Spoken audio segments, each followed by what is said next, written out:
DIYing is one of the worst things you can do as a business owner when it comes to bookkeeping.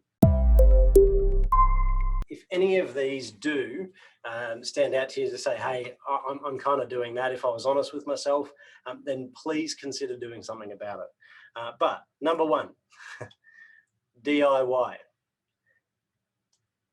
I'm not the best person to go and rewire my house for electricity or the wires. I'm probably going to end up killing myself if I was to do that, or harming my family, or the house would burn down at some stage.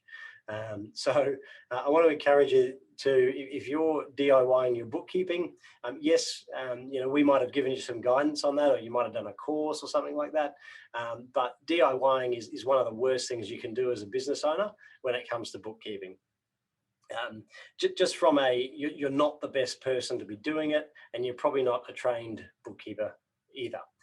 That's one element of it, and the other element of it is the opportunity cost. So we had a client who was a doctor.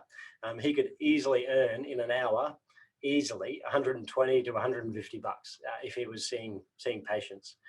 He was doing his bookkeeping, which he could outsource for much less than that. And again, if we look at opportunity cost, it would pay for itself if he was seeing clients instead of doing his bookkeeping, and it would probably be more accurate. So to save rework or more expensive bookkeeping or accounting fix-ups. So please keep in mind, do not DIY your bookkeeping.